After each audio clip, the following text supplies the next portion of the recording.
ಮಧ್ಯಪ್ರಾಚ್ಯದಲ್ಲಿ ಈಗಾಗಲೇ ಯುದ್ಧ ತಾರಕಕ್ಕೇರಿದೆ. ಇರಾನ್ ಮೇಲೆ ಇಸ್ರೇಲ್ ಮತ್ತು ಅಮೆರಿಕ ಪಡೆಗಳು ಮುಗಿಬಿದ್ದಿದ್ದಾವೆ. ನಿರಂತರವಾದಂತಹ ದಾಳಿಯನ್ನು ನಡೆಸ್ತಾ ಇದ್ದಾವೆ. ಹಾಗೆಂತೇಳಿ ಇರಾನ್ ಕೈಕಟ್ಟಿ ಕುಳಿತಿಲ್ಲ, ಮಂಡಿಯೂರಿ ಸೋಲನ್ನು ಒಪ್ಕೊಂಡಿಲ್ಲ. ಅದು ಕೂಡ ಯುದ್ಧ ಮಾಡ್ತಾ ಇದೆ, ಅದು ತಿರುಗೇಟು ಕೊಡ್ತಾ ಇದೆ. ಅದು ಕೂಡ ಮಧ್ಯಪ್ರಾಚ್ಯದ ಬೇರೆ ಬೇರೆ ದೇಶಗಳ ಮೇಲೆ ಯುದ್ಧವನ್ನು ಮಾಡ್ತಾ ಇದೆ. ಬೇರೆ ಬೇರೆ ರಾಷ್ಟ್ರಗಳ ಮೇಲೆ ತನ್ನ ಮಿಸೈಲ್ ದಾಳಿಯನ್ನು ನಡೆಸ್ತಾ ಇದೆ. ವಿಶೇಷವಾಗಿ ಬಹ್ರೈನ್ನಲ್ಲಿ ನಡೆಸಿರ್ತಕ್ಕಂತಹ ದಾಳಿಯಲ್ಲಿ ಸುಮಾರು 35 ಮಕ್ಕಳು ಸೇರಿದಂತೆ 35ಕ್ಕೂ ಹೆಚ್ಚು ಮಂದಿ ಸಾವಿಗೀಡಾಗಿದ್ದಾರೆ. ಇಸ್ರೇಲ್ ಮೇಲೆ ದಾಳಿಯನ್ನು ನಡೆಸ್ತಾ ಇದೆ. ಅಮೆರಿಕದ ಸೇನಾ ನೆಲೆಗಳ ಮೇಲೆ ದಾಳಿಯನ್ನು ನಡೆಸ್ತಾ ಇದೆ. ಹೀಗೆ ಯುದ್ಧ ತೀವ್ರಗೊಳ್ತಾನೆ ಸಾಗ್ತಾ ಇದೆ.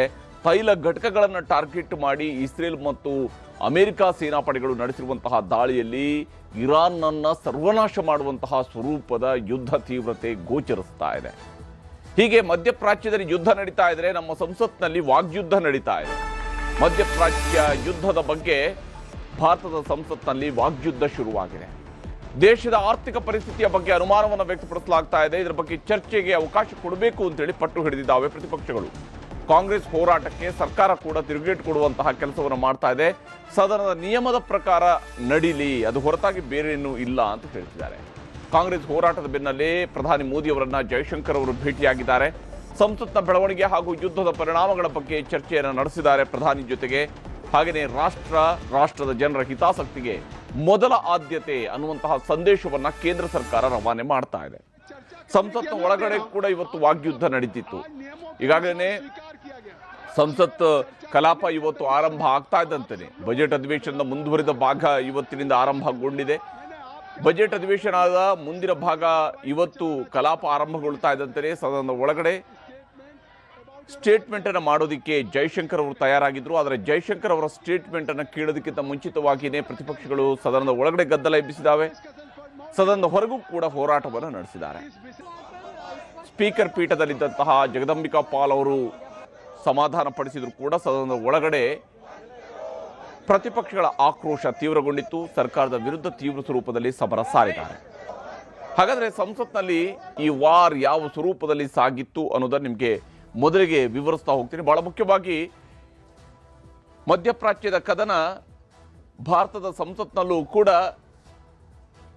ಚರ್ಚೆಗೆ, ವಾಗ್ಯುದ್ಧಕ್ಕೆ, ಆರೋಪ ಪ್ರತ್ಯಾರೋಪಕ್ಕೆ ಕಾರಣ ಆಗಿದೆ. ಅಮೆರಿಕ ಇಸ್ರೇಲ್ ಜೊತೆ ಸೇರಿ ಇರಾನ್ ಮೇಲೆ ನಡೆಸಿರ್ತಕ್ಕಂತಹ ಯುದ್ಧದಿಂದಾಗಿ ಭಾರತದ ಮೇಲಾಗ್ತಾ ಇರುವ ಪರಿಣಾಮಗಳ ಬಗ್ಗೆ ಚರ್ಚೆಗೆ ಅವಕಾಶ ಕೊಡಬೇಕು ಅಂತ ಹೇಳಿ ಪ್ರತಿಪಕ್ಷಗಳು ಸರ್ಕಾರವನ್ನು ಆಗ್ರಹಿಸಿದ್ದಾವೆ. ಕಚ್ಚಾ ತೈಲ, ಗ್ಯಾಸ್ ಪೂರೈಕೆ ಆಗದ ಕಾರಣಕ್ಕಾಗಿ ದಿನೇ ದಿನೇ ಆತಂಕ ಹೆಚ್ಚಾಗ್ತಾ ಇದೆ ಅನ್ನುವಂಥದ್ದು ಪ್ರತಿಪಕ್ಷಗಳು ವ್ಯಕ್ತಪಡಿಸ್ತಾ ಇರುವಂತಹ ಆತಂಕ. ಗೃಹ ಬಳಕೆಯ ಗ್ಯಾಸ್ 60 ರೂಪಾಯಿ ಏರಿಕೆಯಾಗಿದೆ. ವಾಣಿಜ್ಯ ಬಳಕೆಯ ಗ್ಯಾಸ್ 115 ರೂಪಾಯಿಗಳಿಗೆ ಏರಿಕೆಯಾಗಿದೆ. 60 ರೂಪಾಯಿ ಮನೆ ಬಳಕೆಯ ಗ್ಯಾಸ್ಗಳಿಗೆ, ಗ್ಯಾಸ್ ಸಿಲಿಂಡರ್ಗೆ 60 ರೂಪಾಯಿ ಹೆಚ್ಚಳ ಆಗಿದೆ. ವಾಣಿಜ್ಯ ಬಳಕೆಯ ಗ್ಯಾಸ್ಗೆ 115 ರೂಪಾಯಿ ಹೆಚ್ಚಳ ಆಗಿದೆ. ಈ ವಿಚಾರಗಳನ್ನು ಮುಂದಿಟ್ಟುಕೊಂಡು ಪ್ರತಿಪಕ್ಷಗಳು ಆಗ್ರಹಿಸಿದ್ದಾವೆ. ಆಟೋ ಗ್ಯಾಸ್ ಪೂರೈಕೆ ಮೇಲೆ ಮಹಾ ಹೊಡೆತ ಬೀಳ್ತಾ ಇದೆ. ನೋ ಸ್ಟಾಕ್ ಬೋರ್ಡ್ಗಳು ಈಗ ಬೀಳೋದಕ್ಕೆ ಶುರುವಾಗಿದ್ದಾವೆ. ಅಂದರೆ ಗ್ಯಾಸ್ ಪೂರೈಕೆಯಲ್ಲಿ ಬಹಳ ದೊಡ್ಡ ವ್ಯತ್ಯಯ ಆಗ್ತಾ ಇದೆ. ಇದು ಭಾರತಕ್ಕೆ ಆಗ್ತಾ ಇರುವಂತಹ ತೊಂದರೆ ಅನ್ನುವಂಥದ್ದು ಪ್ರತಿಪಕ್ಷಗಳು ಎತ್ತಿರುವಂತಹ ಪ್ರಶ್ನೆ. ಪೆಟ್ರೋಲ್, ಡೀಸೆಲ್ ಬೆಲೆ ಹೆಚ್ಚಳದ ಆತಂಕವೂ ಕೂಡ ಇದೆ. ಇದೇ ಕಾರಣಕ್ಕಾಗಿ ಕಾಂಗ್ರೆಸ್ ಇವತ್ತು ಹೋರಾಟವನ್ನು ಕೈಗೆತ್ತಿಕೊಂಡಿತ್ತು. ಸದನದ ಹೊರಗೂ ಕೂಡ ಇವತ್ತು ಹೋರಾಟವನ್ನು ನಡೆಸಿದ್ದಾರೆ. ಸಂಸತ್ ಆವರಣದಲ್ಲಿ ಕಾಂಗ್ರೆಸ್ ಪ್ರತಿಭಟನೆ ನಡೆಸಿದೆ. ಕೇಂದ್ರ ಸರ್ಕಾರದ ವಿರುದ್ಧ ಆಕ್ರೋಶವನ್ನು ಕಾಂಗ್ರೆಸ್ ವ್ಯಕ್ತಪಡಿಸಿದೆ. ಕೇಂದ್ರ ಸರ್ಕಾರದ ವಿರುದ್ಧ ಪ್ರತಿಪಕ್ಷ ಕಾಂಗ್ರೆಸ್ ತೀವ್ರ ಆಕ್ರೋಶ ವ್ಯಕ್ತಪಡಿಸಿದೆ. ಸಂಸತ್ ಆವರಣದಲ್ಲಿ ಪ್ರತಿಭಟನೆ ನಡೆಸಿದ್ದಾರೆ. ಎಐಸಿಸಿ ಅಧ್ಯಕ್ಷರಾಗಿರ್ತಕ್ಕಂಥ ಮಲ್ಲಿಕಾರ್ಜುನ ಖರ್ಗೆ ಹಾಗೂ ಲೋಕಸಭೆಯ ಪ್ರತಿಪಕ್ಷ ನಾಯಕ ರಾಹುಲ್ ಗಾಂಧಿ ಇವರುಗಳ ನೇತೃತ್ವದಲ್ಲಿ ಇವತ್ತು ಕಾಂಗ್ರೆಸ್ನವರು ಹೋರಾಟವನ್ನು ಕೈಗೆತ್ತಿಕೊಂಡಿದ್ರು, ಪ್ರತಿಭಟನೆಯನ್ನು ನಡೆಸಿದ್ದಾರೆ. ಗಲ್ಫ್ ರಾಷ್ಟ್ರಗಳು ಹೊತ್ತಿ ಉರಿತಾ ಇದ್ದಾವೆ, ತೈಲ ಪೂರೈಕೆ ಆಗ್ತಾ ಇಲ್ಲ,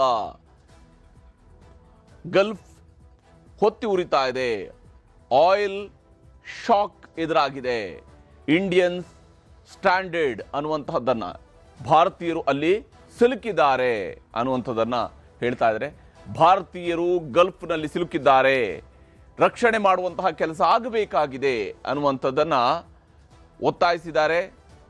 ಅಷ್ಟೇ ಅಲ್ಲದೆ ಭಾರತಕ್ಕೆ ನಾಯಕತ್ವ ಬೇಕಿದೆ, ಮೌನ ಅಲ್ಲ. India needs leadership not silence ಅನ್ನುವಂತಹ ಬ್ಯಾನರ್ ಅನ್ನು ಹಿಡಿದು ಪ್ರತಿಭಟನೆಯನ್ನು ನಡೆಸಿದ್ದಾರೆ. ಕಾಂಗ್ರೆಸ್ನ ಸಂಸತ್ ಸದಸ್ಯರು, ಕಾಂಗ್ರೆಸ್ನ ಸಂಸದರು ಈ ಪ್ರತಿಭಟನೆಯಲ್ಲಿ ಭಾಗಿಯಾಗಿದ್ದರು. ಭಾರತಕ್ಕೆ ನಾಯಕತ್ವ ಬೇಕಿದೆ, ಭಾರತ ನಾಯಕತ್ವವನ್ನು ತೋರಿಸಬೇಕಾಗಿದೆ ಅನ್ನುವಂಥದ್ದನ್ನು ಹೇಳಿದ್ದಾರೆ. ಇದರ ನಡುವೆ ಸಂಸತ್ನ ಹೊರಗಡೆ ಈ ರೀತಿಯ ಹೋರಾಟ ನಡೆಸಿರ್ತಕ್ಕಂಥ ಕಾಂಗ್ರೆಸ್ನವರು ಸಂಸತ್ನ ಒಳಗೆ ಚರ್ಚೆಗೆ ಅವಕಾಶವನ್ನು ಕೇಳಿದ್ದಾರೆ. ಅದಕ್ಕಾಗಿ ನೋಟಿಸನ್ನು ಕೊಟ್ಟಿದ್ದಾರೆ. ಪಾಶ್ಚಿಮಾತ್ಯ ಬಿಕ್ಕಟ್ಟು, ಭಾರತದ ಮೇಲಿನ ಪರಿಣಾಮಗಳ ಬಗ್ಗೆ ಚರ್ಚೆಗೆ ಪಟ್ಟು ಹಿಡಿದಿದ್ದಾರೆ. ಮಧ್ಯಪ್ರಾಚ್ಯ ಸೇರಿದಂತೆ ಪಾಶ್ಚಿಮಾತ್ಯ ಜಗತ್ತಿನಲ್ಲಿ ನಡೀತಾ ಇರುವಂತಹ ಯುದ್ಧ ಮತ್ತು ಅದರ ಪರಿಣಾಮ ಭಾರತದ ಮೇಲೆ ಏನೇನು ಆಗ್ತಾ ಇದೆ ಇದರ ಬಗ್ಗೆ ಚರ್ಚೆಗೆ ಅವಕಾಶ ಕೊಡಬೇಕು ಅಂತೇಳಿ ಪಟ್ಟು ಹಿಡಿದಿದ್ದಾರೆ. ಸಂಸತ್ ಆವರಣದಲ್ಲಿ ಪ್ರತಿಭಟನೆಯ ಬಳಿಕ ಸಂಸತ್ನ ಒಳಗೂ ಕೂಡ ಪ್ರತಿಪಕ್ಷ ಕಾಂಗ್ರೆಸ್ ಹೋರಾಟವನ್ನು ಕೈಗೆತ್ತಿಕೊಂಡಿದೆ. ಸಂಸತ್ನ ಒಳಗೂ ಕೂಡ ಪ್ರತಿಪಕ್ಷ ಕಾಂಗ್ರೆಸ್ ಹೋರಾಟವನ್ನು ಕೈಗೆತ್ತಿಕೊಂಡಿದೆ. ಸಂಸತ್ ಆವರಣದಲ್ಲಿನ ಪ್ರತಿಭಟನೆಯ ನಂತರ ಕೇಂದ್ರ ಸರ್ಕಾರದ ವಿರುದ್ಧ ಬ್ಯಾನರ್ ಹಿಡಿದು ಸ್ಪೀಕರ್ ಪೀಠದ ಮುಂದೆ ಪ್ರತಿಭಟನೆಯನ್ನ ನಡೆಸಲಾಗಿದೆ. ಕೇಂದ್ರ ಸರ್ಕಾರದ ವಿರುದ್ಧ ಬ್ಯಾನರ್ ಅನ್ನು ಹಿಡ್ಕೊಂಡಿದ್ದಾರೆ. ಸ್ಪೀಕರ್ ಪೀಠದ ಮುಂದೆ ಪ್ರತಿಭಟನೆಯನ್ನು ನಡೆಸಿವೆ.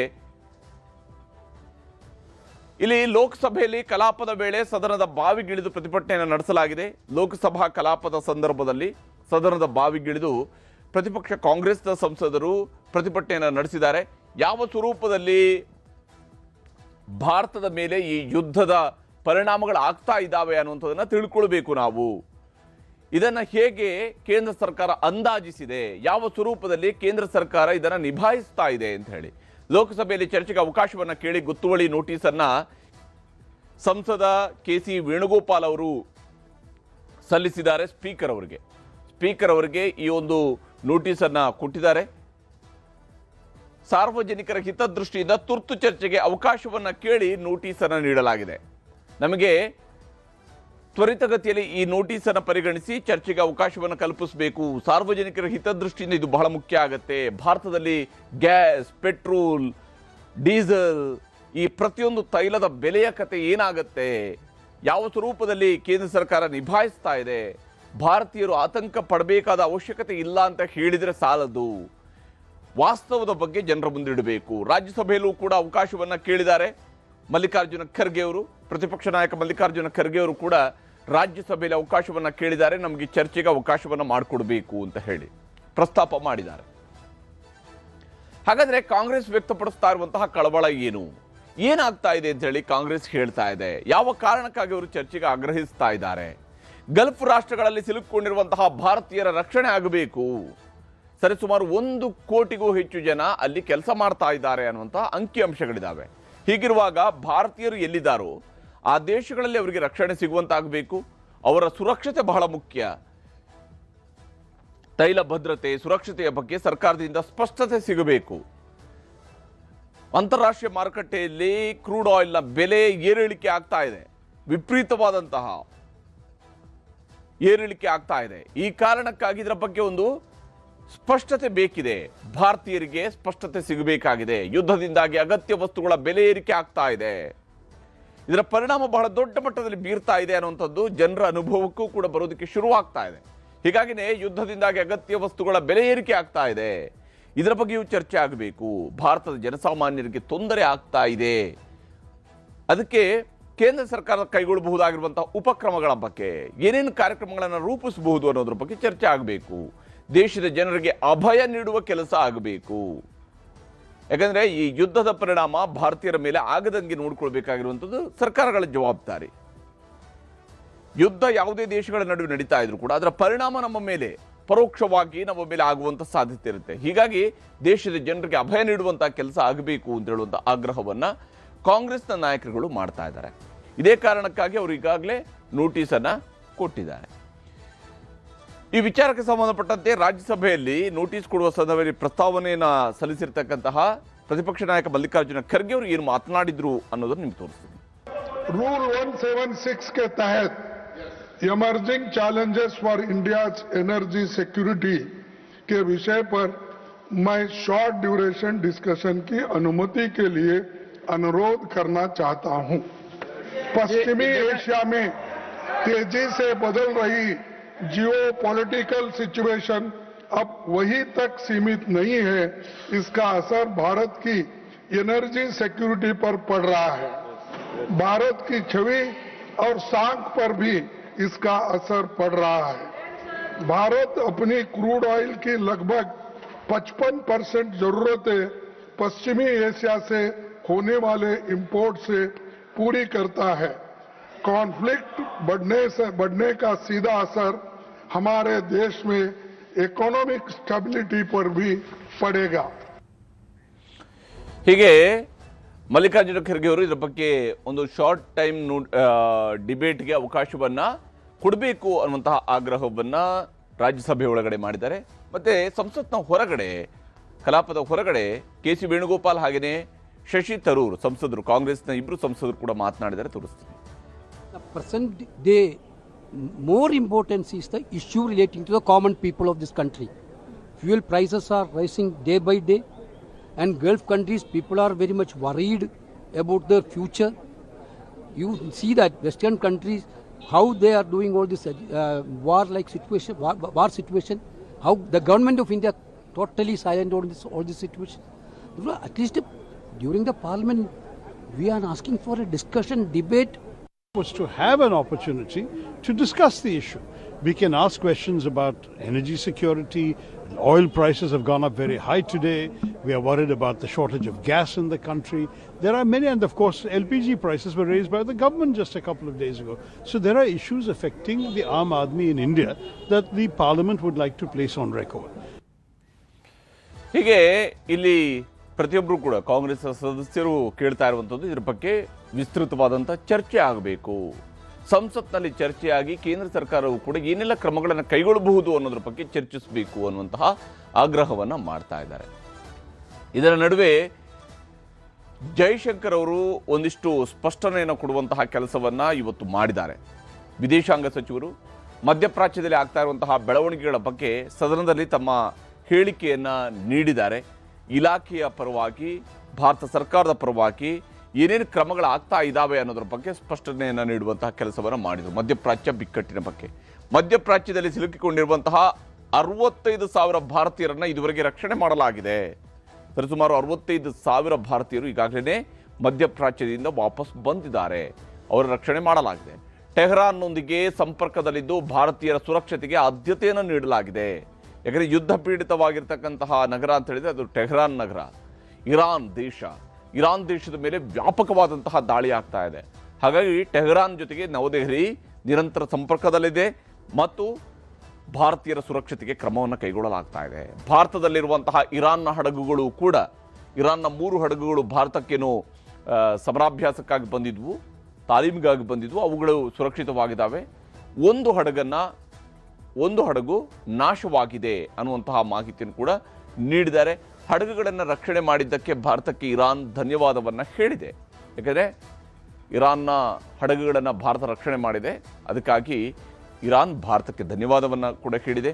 2 ಭಾರತೀಯರು ಸಾವಿಗೀಡಾಗಿದ್ದಾರೆ, ಒಬ್ಬರು ಕಣ್ಮರೆಯಾಗಿದ್ದಾರೆ. ಈ ಯುದ್ಧದ ಸಂದರ್ಭದಲ್ಲಿ 2 ಭಾರತೀಯರು ಸಾವಿಗೀಡಾಗಿದ್ದಾರೆ, ಒಬ್ಬರು ಕಣ್ಮರೆಯಾಗಿದ್ದಾರೆ. ಇರಾನ್ನೊಂದಿಗೆ ಈ ಸಂದರ್ಭದಲ್ಲಿ ಯಾವುದೇ ಸಂಪರ್ಕ ಸಾಧ್ಯ ಆಗ್ತಾ ಇಲ್ಲ. ಅಂದರೆ ನೇರವಾಗಿ ಇರಾನ್ನ ಜೊತೆಗಿನ ಸಂಪರ್ಕವನ್ನು, ಅಂದರೆ ಅದು ವಾಯುಮಾರ್ಗದ ಮೂಲಕವಾಗಿ ಹೋಗಿ ಬರಬಹುದಾಗಿರ್ತಕ್ಕಂಥ ಯಾವುದೇ ಸಂಪರ್ಕಗಳು ಕೂಡ ಇರಾನ್ ಜೊತೆಗೆ ಇವಾಗ ಇಲ್ಲ. ಹೀಗಾಗಿ ಯಾವುದೇ ಸಂಪರ್ಕ ಸಾಧ್ಯ ಆಗ್ತಾ ಇಲ್ಲ ಇರಾನ್ ಜೊತೆಗೆ ಅನ್ನುವಂಥದ್ದು. ಮತ್ತು ಪರಸ್ಪರ ಮಾತುಕತೆಯ ಮೂಲಕ ಆರ್ಥಿಕ ಮತ್ತು ರಾಜತಾಂತ್ರಿಕ ಸಮಸ್ಯೆಗೆ ಪರಿಹಾರವನ್ನು ಹುಡುಕಿಕೊಳ್ಬೇಕು ಅನ್ನುವಂತಹ ಆಗ್ರಹವನ್ನು ಕೂಡ ಭಾರತದ ಸಂಸತ್ನಲ್ಲಿ ನಿಂತು ಇವತ್ತು ಹೇಳಿದ್ದಾರೆ ಜೈಶಂಕರ್ ಅವರು. ಯಾಕಂದರೆ ಯುದ್ಧ ಯಾವುದಕ್ಕೂ ಕೂಡ ಪರಿಹಾರ ಅಲ್ಲ. ತೈಲ ಪೂರೈಕೆ ಬೆಲೆ ಏರಿಕೆ ಬಗ್ಗೆ ದೇಶದ ಜನರು ಆತಂಕ ಪಡಬೇಕಾಗಿಲ್ಲ ಅಂತ ಹೇಳಿ ಭಾರತದ ವಿದೇಶಾಂಗ ಸಚಿವರು ಭರವಸೆಯನ್ನು ನೀಡಿದ್ದಾರೆ. ಭಾರತೀಯರು ತೈಲ ಬೆಲೆಯ ವಿಚಾರದಲ್ಲಿ ಆಗಲಿ, ತೈಲದ ಪೂರೈಕೆ ವಿಚಾರದಲ್ಲಾಗಲಿ ಯಾವುದೇ ರೀತಿಯಂತ ಆತಂಕ ಪಡಬೇಕಾಗಿಲ್ಲ ಅನ್ನುವಂತಹ ಅಂಶವನ್ನು ಉಲ್ಲೇಖ ಮಾಡಿದ್ದಾರೆ. ಸದನದಲ್ಲಿ ಏನೇನು ನಡೆದಿದೆ ಅನ್ನೋದು ನಿಮ್ಗೆ ತೋರಿಸ್ತೀನಿ. That negatively impacts peace and security in the world is deeply troubling. This ongoing conflict is an issue of particular concern for India. We are a neighboring region and understandably have obvious stakes in West Asia remaining stable and peaceful. There are almost 1 crore Indian citizens who live and work in the Gulf nations. In Iran too, there are a few thousand Indians who are there for study and employment. The opposition party does not understand the basic ethics of this house, the rules of this house. They don't understand the values of the constitution. ये क्या चाहते हैं? आप लोग क्या एक परिवार, एक आदमी पूरा देश का महाराजा है क्या? इस देश में संविधान है, इस सदन में रूल है। आप लोग अपना ही दिया वाला रूल को नहीं मानते हैं। आप जो ये हरकत कर रहे हैं, ये इससे क्या भला हो रहा है देश का? और संसद का गरिमा को आप लोगों ने कितना गिराया है? ಹೀಗೆ ಕಾಂಗ್ರೆಸ್ ಅವರು ನಡೆಸಿರುವಂತಹ ಪ್ರತಿಭಟನೆಯ ಬಗ್ಗೆ ಕಿರಣ್ ರಿಜಿಜು ಅವರು ಆಕ್ರೋಶವನ್ನು ವ್ಯಕ್ತಪಡಿಸಿದ್ದಾರೆ. ಇದು ಒಬ್ಬ ವ್ಯಕ್ತಿ ಒಬ್ಬರನ್ನು ನೀವು ಮಹಾರಾಜರು ತಿಳ್ಕೊಂಡ ರೀತಿಯಲ್ಲಿ ವರ್ತಿಸ್ತಾ ಇದೆ, ಅದು ಸಾಧ್ಯ ಇಲ್ಲ. ಇಲ್ಲಿ ದೇಶದ ಸಂಸತ್ತಿಗೆ ನೀವು ಅವಮಾನವನ್ನು ಮಾಡ್ತಾ ಇದ್ದೀರಿ ಅಂತೇಳಿ ಕಾಂಗ್ರೆಸ್ನ ಮೇಲೆ ಹೇಳಿದ್ದಾರೆ. ಆದರೆ ಅವಮಾನ ಮತ್ತು ಸಮ್ಮಾನ ಎರಡೂ ಕೂಡ ಸದನದ ಒಳಗಡೆ ನಡೀಬೇಕಾಗಿರುವಂತಹ ಚರ್ಚೆಗಳ ಆಧಾರದ ಮೇಲೂ ಕೂಡ ನಿರ್ಧಾರ ಆಗಬೇಕಾಗುತ್ತೆ. ಸಂಸತ್ನ ಒಳಗಡೆ ಎಷ್ಟು ಮಟ್ಟಿಗೆ ಇದರ ಬಗ್ಗೆ ಚರ್ಚೆ ಆಗತ್ತೆ ಅನ್ನೋದು ಕೂಡ ಅಷ್ಟೇ ಮುಖ್ಯ. ಮಧ್ಯಪ್ರಾಚ್ಯದ ಯುದ್ಧದ ಪರಿಣಾಮಗಳ ಬಗ್ಗೆ ಚರ್ಚೆ ಆಗತ್ತಾ, ಭಾರತೀಯರಿಗೆ ಯಾವ ರೀತಿಯಂತಹ ಭರವಸೆಯನ್ನು ಸರ್ಕಾರಗಳು ಕೊಡ್ತವೆ ಅನ್ನೋದನ್ನು ಕೂಡ ನೋಡಬೇಕಾಗಿರುತ್ತದೆ.